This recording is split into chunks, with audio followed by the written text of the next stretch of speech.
안녕하세요. 정보가 세상을 바꾼다의 인포뱅크입니다. 이번에 전해드릴 내용은 칩 부족에 타격받은 중국본 5월 출하량 32% 곤두박질, 중국 원플러스 오포와 합병에 대해서 한번 알아보겠습니다. 여러분의 구독, 좋아요 한 번씩 눌러주시고 이야기를 시작을 해보겠습니다. 지금 반도체 공급 문제로 굉장히 세계적으로 힘들죠. 그런데 이 공급 부족 문제가 이번에 중국 폰에도 영향을 받았다는 거죠. 그래서 5월 출하량이 32%나 곤두박질 칠 내용에 대해서 한번 알아보겠습니다. 지금 4월달하고 5월달에 출하량이 감소한 중국 폰입니다.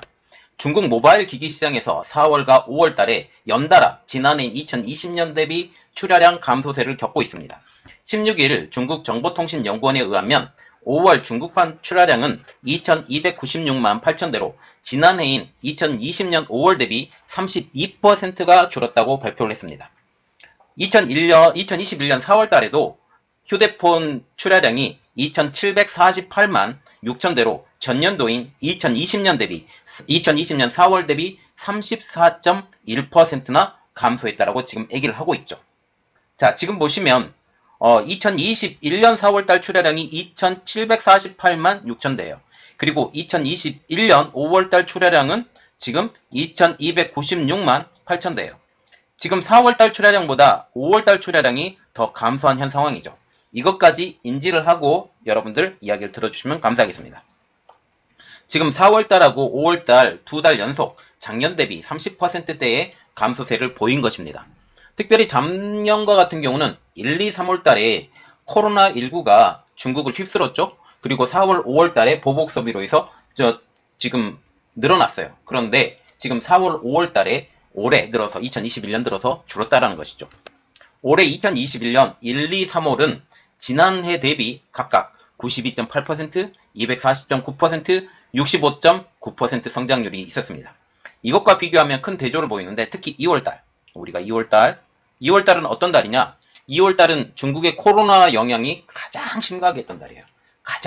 가장 심각하게 했던 달을 대비하면 240.9%, 이것은 별 의미가 없어 보여요. 그래서 이렇게 말을 했죠.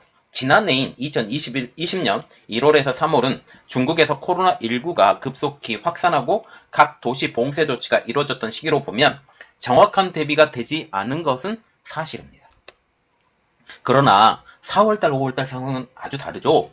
왜냐하면 4월, 5월에는 중국 내 코로나의 상황이 호전되어 가던 시기로 볼 수 있기 때문이라는 것이죠. 이런 상황을 비교해 볼 때 올해 2021년 4월과 5월의 상황 반전은 눈여겨볼 상황이 있다라는 것이죠. 어떤 문제가 있다라는 것입니다. 지금 보시면 중국 휴대전화 출하량 추이라고 지금 나와 있고 이게 막대 그래프가 출하량이고 선이 만대 단위고 선 그래프가 지난해 증감률 지금 보시면 돼요. 그래서 작년 판매량 이만큼 됐고 그리고 증감률은 작년 대비 이렇습니다. 작년 대비 마이너스 성장인지 플러스 성장인지 이렇게 본다라는 거죠. 작년과 같은 경우는 1, 2, 3월 달만 지금 마이너스 성장이 되었고 7월 달에 좀 마이너스, 9월 달에 마이너스 이렇게 나왔죠. 이때 대부분 보면 7월하고 9월 달 같은 경우는 화웨이 2차 제재, 화웨이 3차 제재가 있던 시기예요. 그때 당시에 화웨이가 출하량이 갑자기 급격하게 줄었어요. 이때를 생각을 하면 지금 4월달 출하량을 보면 이 보복 소비로 인해서 4월달 출하량이 급격하게 늘어나죠. 5월달 줄고 이렇게 그래프를 보면 또 이렇게 나오는 거죠. 이런 식으로 이거는 출하량 추이고요. 밑에 있는 빨간 선과 같은 경우는 이건 출하량이 아니라 전년 대비 얼마나 성장했는지 이것을 보게 된다는 거죠. 여기 보면 0%가 나와 있어요. 자, 지금 0%대로 이렇게 쫙 선을 그어서 딱 이렇게 보는 거죠. 그래서 이 출하량의 감소, 이 감소를 보면 240.9% 이것과 같은 경우는 지금 보시면 작년 2월달 출하량이 어마어마하게 작았고 올해 출하량은 이것에 비례해서 좀 컸다라는 그런 측면으로 보면 됩니다. 이것은 자료로 봐주시면 돼요. 자, 그래서 이것은 자료로 봐주시고요. 그러면 올해 4월달, 5월달 중국의 폰 출하량의 대폭 감소 이유가 무엇일까라는 것이죠. 전문가들은 이 이유에 대해서 세 가지 요인이 기인됐을 것이다 라고 분석하고 있습니다. 첫 번째, 수요 앞당김 현상. 수요 앞당김 현상.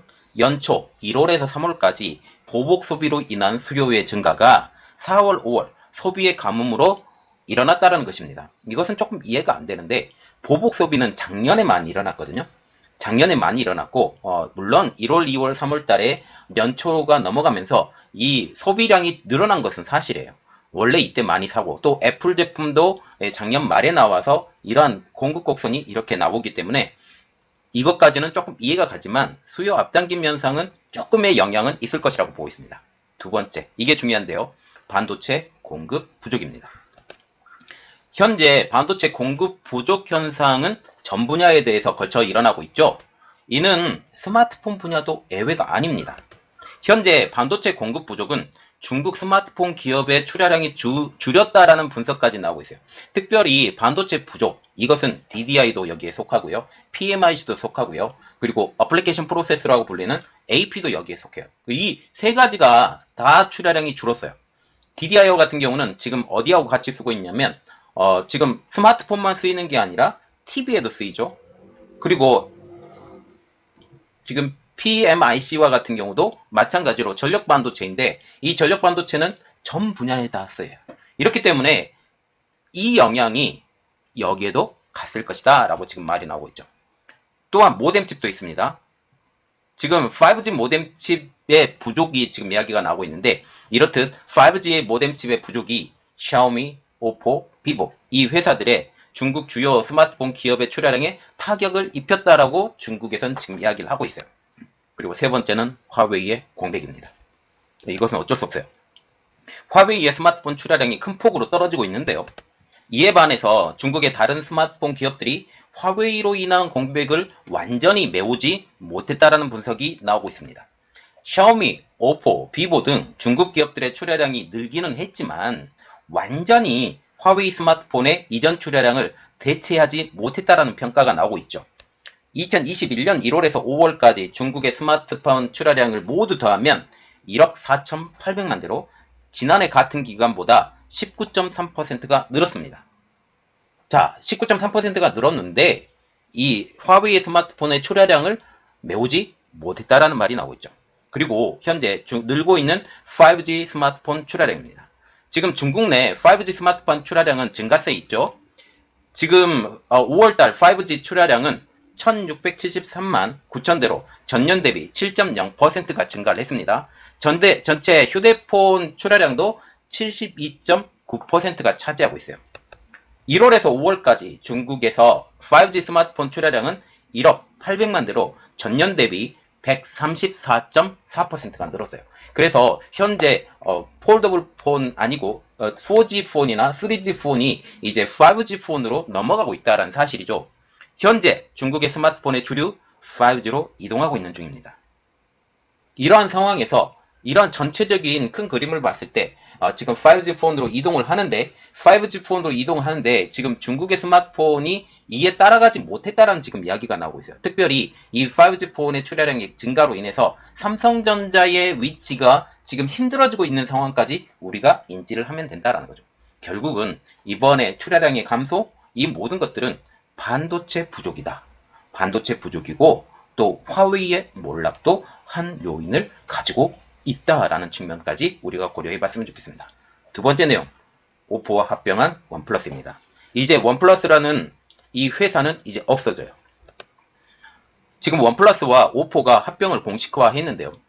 이 두 회사 자체가 BBK의 자회사 지금 돼 있는데 하나의 회사로 지금 합병을 하는 거죠. 6월 16일 날 폴 아레나를 의하면 원플러스가 오포와 합병을 공식화한다고 전하고 있습니다. 지금 오포와 원플러스 모두 중국의 BBK 일렉트로닉스 소유의 브랜드로 이번 합병을 통해서 더 많은 자원을 통합할 예정이죠. 합병을 하게 되면 가장 중요한 것이 있어요. R&D가 한꺼번에 합쳐져요. 그리고 브랜드를 공유하기 때문에 그 안에 들어가는 부품 자체가 공유를 할 수 있겠죠. 즉 규모의 경제가 가능해집니다.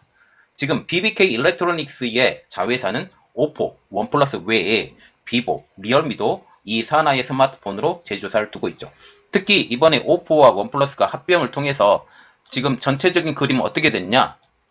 오포의 판매량이 늘어나는 것처럼 보일 수가 있다는 거죠.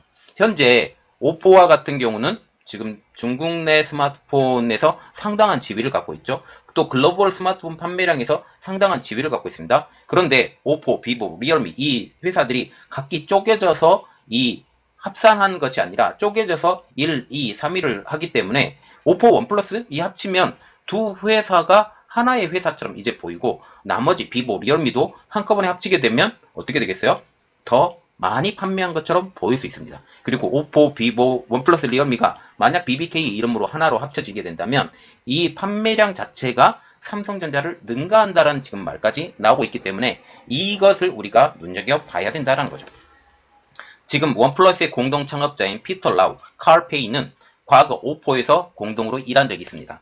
오포와 원플러스 이 두 회사는 올해 초 하드웨어 R&D 부서 합병을 추진을 했지만 소프트 개발은 지금 독립적으로 운영을 하고 있죠. 만약 이 회사들이 합병을 완전히 공식화하고 합병이 공식되면 이 소프트웨어 개발까지도 공동으로 들어갈 수 있기 때문에 어떤 일이 일어나냐? 규모의 경제가 일어나는 거죠. 또 이 원플러스의 지금 운영 방식을 어떻게 하겠느냐라는 말이 지금 나왔는데 이번 원플러스와 오포의 합병은 회사를 합쳐서 규모의 경제를 하려고 한다라는 것이죠. 그리고 대외적으로도 이 두 회사가 이제 한 회사로 하니 이 두 회사의 판매량 자체가 하나의 회사의 카테고리로 합병이 된다라는 겁니다. 그렇지만 원플러스의 브랜드는 그대로 유지할 계획이라고 지금 말을 하고 있죠. 원플러스는 자체 브랜드를 그대로 유지하면서 여러 이벤트를 통해서 고객과 소통할 예정입니다. 원플러스는 올해 초 최초의 스마트워치인 원플러스 워치를 출시를 했죠. 이번 달 말에는 가장 저렴한 5G 폰 가격을 240달러에 원플러스 노드 200으로 출시할 예정입니다. 폰 아레나는 이번 합병에 대해서 향후 원플러스의 스마트폰 가격이 더 낮아질 수 있다. 그 가장 큰 배경, 규모의 경제. 공동으로 이 부품 자체를 살 수가 있어요. 회사 자체가. 그래서 분배를 해서 이 공동으로 사용하는 협상력이 높아진다라는 거죠. 협상력이 높아지기 때문에 스마트폰의 가격도 낮추어질 수 있다. 지금 오포와 원플러스가 지금 화웨이와 아너를 목표로 하고 있는 것처럼 보인다라고 분석을 했는데 이전에 화웨이가 서브 브랜드로 아너를 갖고 있었죠. 이 아너를 갖고 있었는데 이 아너가 지금 분리돼서 다른 회사로 만들어졌지만 화웨이, 아너, 이 고가 제품은 화웨이 그리고 중저가 제품은 지금 아너로 이렇게 공동으로 구분을 시켰고 이 안에 사용되는 칩 자체 그리고 부품 자체 이 모든 것들을 공동으로 구매를 했기 때문에 가격 협상력이 이전보다 높아졌는데 이번에 원플러스와 오포가 합병을 통해서 공동구매 그리고 공동생산 그리고 이 생산 라인을 공동으로 사용을 하기 때문에 어떻게 돼요? 더 많이 만든 모델도 있고 더 적게 만드는 모델도 있고 이렇게 됨으로써 가격 협상력이 훨씬 더 높아져 간다라는 것까지 지금 분석하게 된다는 거죠. 오늘 전해드린 내용은 두 가지입니다. 첫 번째 내용, 중국 폰의 지금 생산량이 줄었다. 그 가장 큰 배경, 반도체 부족 때문. 그리고 두 번째 내용, 오포와 원플러스가 합병을 했다. 이것을 통해서 이 오포가 규모의 경제를 한다. 규모의 경제를 통해서 가격이 더 낮아질 것이다. 이것은 한마디로 삼성에게 좀 더 힘들어지는 상황이 오게 될 수도 있다라는 것을 일단 생각을 해보면 좋겠습니다. 이번 내용은 여기까지 하겠고요. 저의 내용이 여러분들에게 도움이 되셨다라고 생각을 하시면 구독, 좋아요, 알람 한 번씩 눌러주시고 잘 들어주시기 바랍니다. 이번 내용은 여기까지 하겠습니다. 감사합니다.